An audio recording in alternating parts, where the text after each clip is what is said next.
Well, 16-year-old Regan Capps is your typical teen. I like to sleep in. I don't like mornings. She says she loves all kinds of animals, especially And my snake. You have a snake. But while Regan spends time with friends and on her phone like most girls do, she has a lot more on her mind than typical teen drama. Yeah, I try to hide it with my sweaters and stuff. Regan is talking about her cancer. September 23rd of 2009, she was diagnosed with alveolar rhabdomyosarcoma. At that time, it was end stage 4. It was everywhere. Regan was in for the fight of her life at only 8 years old.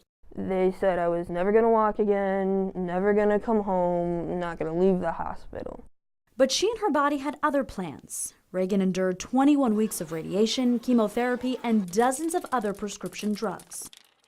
My body doesn't really react very well to medicine. It hasn't. It does the exact opposite. That's when Regan's mother decided to take a different approach. And I told her doctor, I said, just so you are aware, this is something I'm going to pursue. I would hope that you would be on board. If you're not, I'll find someone who is. Regan began using medical marijuana, and she says the difference was immeasurable. Before I started using cannabis, I basically looked like a skeleton. I wanted to lay down, I always was throwing up, I had no hair, no eyebrows, no eyelashes, nothing. The drugs were harsh, but they did their job. We had almost 5 years, and then it came back, but this was a secondary cancer, which is radiation and chemotherapy induced. Not long after, she found out her fate. Nurse Mel had given her a beautiful little fairy crown with ribbons, and she had it on her head, and she was talking about things she'd been doing. And when they sat down, Dr. Scott said to her, "Regan, I am so sorry. I have bad news. Your disease has progressed, and you will not survive your disease." And it was the saddest moment. She took that little crown off and just handed it to me, and I swear that I felt part of my daughter leave me that day.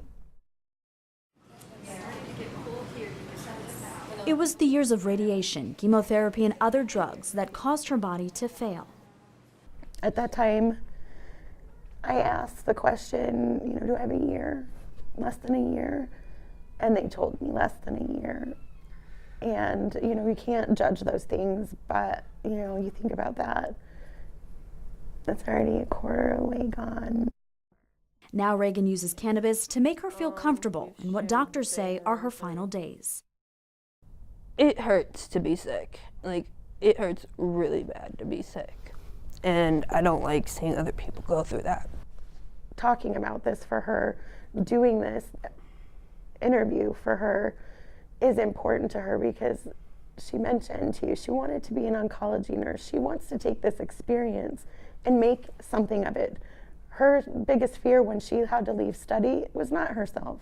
She said, "Mom, I want to be able to help those kids that are coming behind me. I want them to learn from me, and I want them to be able to help them." And I said, "Honey, you are still in that study. Your tumor, your material, you are still working, and you will be long after you aren't here."